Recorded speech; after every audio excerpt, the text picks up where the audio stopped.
हरियाणा में गृह मंत्री अमित शाह की हुंकार आज सुनाई देगी। टोहाना और जगाधरी में अमित शाह की जनसभा है। अमित शाह बीजेपी के पक्ष में वोट मांगते हुए नजर आएंगे। लगातार बड़े चेहरों को चुनाव प्रचार के लिए इस्तेमाल किया जा रहा है। उधर जम्मू कश्मीर में भी पहुंचे थे गृह मंत्री अमित शाह और आज हरियाणा में नजर आने वाले हैं। जिस तरीके से यहां हरियाणा विधानसभा चुनाव को लेकर माहौल बना हुआ है, गृह मंत्री अमित शाह का पहुंचना ये बीजेपी को मजबूत करेगा। कल जिस तरीके से उत्तर प्रदेश के मुख्यमंत्री योगी आदित्यनाथ भी पहुंचे थे, अलग अलग जनसभाएं की थी, बड़ी बातें हरियाणा के लोगों को बताई थी, कही थी और कहा था कि कांग्रेस ने सिर्फ लूटने का काम किया है। कुछ उसी अंदाज में आज गृह मंत्री अमित शाह भी नजर आने वाले हैं। हरियाणा में अमित शाह की हुंकार सुनाई देगी। गुलशन इस खबर को लेकर ज्यादा अपडेट के साथ जुड़ गए हैं इंडिया न्यूज संवाददाता गुलशन। कल पहुंचे थे सीएम योगी आदित्यनाथ, आज गृह मंत्री अमित शाह का दौरा खास होगा। देखिए, बिल्कुल इस समय स्टार प्रचारकों का दौर लगातार जारी है हरियाणा में, जहां बीजेपी के स्टार प्रचारक के तौर पर प्रधानमंत्री नरेंद्र मोदी, गृह मंत्री अमित शाह, इसके अलावा यूपी के मुख्यमंत्री योगी आदित्यनाथ और इसके अलावा नितिन गडकरी, तमाम जो नेता हैं वो इस समय हरियाणा चुनाव में अपनी पूरी ताल ठोक रहे हैं और लगातार चुनावी जनसभाएं कर जो बीजेपी के उम्मीदवार हैं उनके समर्थन में वोट मांग रहे हैं। हालांकि अब जो ये बड़े नेता स्टार प्रचारक के तौर पर हरियाणा में इस समय आ रहे हैं, वो अब देश की ज्यादा बातें कर रहे हैं, क्योंकि देश में जिस तरह से जो कांग्रेस आरोप लगाती है कि केवल जो बीजेपी है वो जातिवाद फैलाती है, हिंदू मुस्लिम बनाती है, और उन्हीं को लेकर अब फिर दोबारा से एक बार भाषणबाजी में हम देख रहे हैं कि इस तरह का जो बयानबाजी है वो सामने आ रहा है। आज गृह मंत्री अमित शाह जो कि टोहाना में पहुंचेंगे, और टोहाना जो कि फतेहाबाद जिले का हिस्सा है, और साथ ही यमुनानगर जिले में जगाधरी एक विधानसभा है, वहां पर पहुंचेंगे। तो दो विधानसभाओं में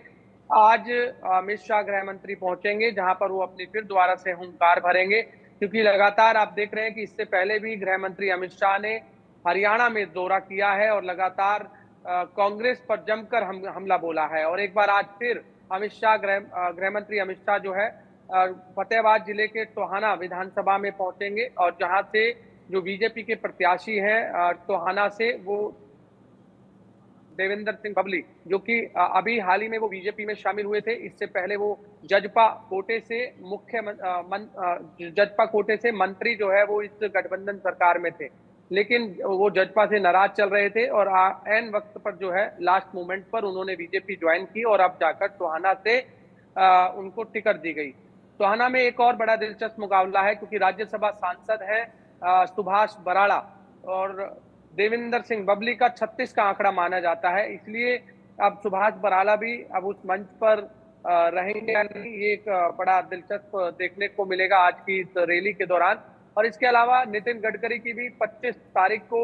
दो रैलियां हैं, जो कि 25 तारीख को वो एक गुड़गांव जिले के बादशाहपुर में आएंगे, जहां गुड़गांव जिले की 4 जो विधानसभा है, गुड़गांव, बादशाहपुर, पटौदी और सोहना, उन चारों विधानसभाओं के जो प्रत्याशी होंगे बीजेपी के, वो उस मंच पर मौजूद रहेंगे। और इसी तरह कुरुक्षेत्र में भी 25 तारीख को ही नितिन गडकरी पहुंचेंगे। तो जो भी बड़े नेता जो स्टार प्रचारक के तौर पर इस समय चुनावी जनसभाएं कर रहे हैं, वो किसी भी अगर एक विधानसभा में जनसभा होती है तो उस जिले की जितनी भी विधानसभाएं होती हैं, 3 होती हैं या 4 होती हैं, वो फिर एकजुट होकर के एक शक्ति प्रदर्शन दिखाने की भी कोशिश की जाती है। और इस समय बड़ा ही दिलचस्प इस समय मुकाबला कई सीटों पर चल रहा है, क्योंकि हरियाणा में 90 सीटें हैं और 90 सीटों को लेकर कई सीटों पर त्रिकोणीय मुकाबला देखने को मिल रहा है। जो हम मेन सीट की बात कर लें तो लाडवा सीट, जो कि नायब सिंह सैनी खुद हरियाणा के जो चीफ मिनिस्टर है, वो इस सीट पर चुनाव लड़ रहे हैं, और इस पर भी त्रिकोणीय मुकाबला देखने को इस समय मिल रहा है। इसके अलावा रोहतक सीट की बात करें, रोहतक सीट से मनीष ग्रोवर और बीबी बत्रा आमने सामने है और वहां पर भी कड़ा मुकाबला है। गुरुग्राम सीट पर बात करें तो गुरुग्राम सीट भी दिलचस्प त्रिकोणीय मुकाबले में फंसी हुई है, क्योंकि त्रिकोणीय मुकाबला इसलिए मैं आपसे कह रहा हूं कि इस समय जो निर्दलीय उम्मीदवार हैं, वो जो चाहे बीजेपी से जिन्हें टिकट नहीं मिली वो चुनाव लड़े, चाहे वो उन्हें कांग्रेस से टिकट नहीं मिली वो चुनाव लड़े, वो बीच में खेल बिगाड़ रहे हैं, चाहे वो बीजेपी का खेल बिगाड़ रहे हैं या फिर कांग्रेस का खेल बिगाड़ रहे हैं। इसलिए कई सीटों पर त्रिकोणीय मुकाबला देखने को चुनावी इस समय मिल जानकार भी रहा ये है। कह रहे हैं कि बड़ा दिलचस्प इस बार हरियाणा विधानसभा चुनाव होने वाला है। आम आदमी पार्टी की एंट्री के बाद और ज्यादा दिलचस्प रहेगा देखना, लोग इस पर भरोसा करते हैं, क्योंकि कहा यह भी जा रहा है कि कांटे का मुकाबला तो मेन जो है वो बीजेपी कांग्रेस में है, लेकिन आम आदमी पार्टी यहाँ वोट काटने का काम करेगी। शुक्रिया आपका गुलशन, ये सभी जानकारी हमारे दर्शकों तक पहुंचाने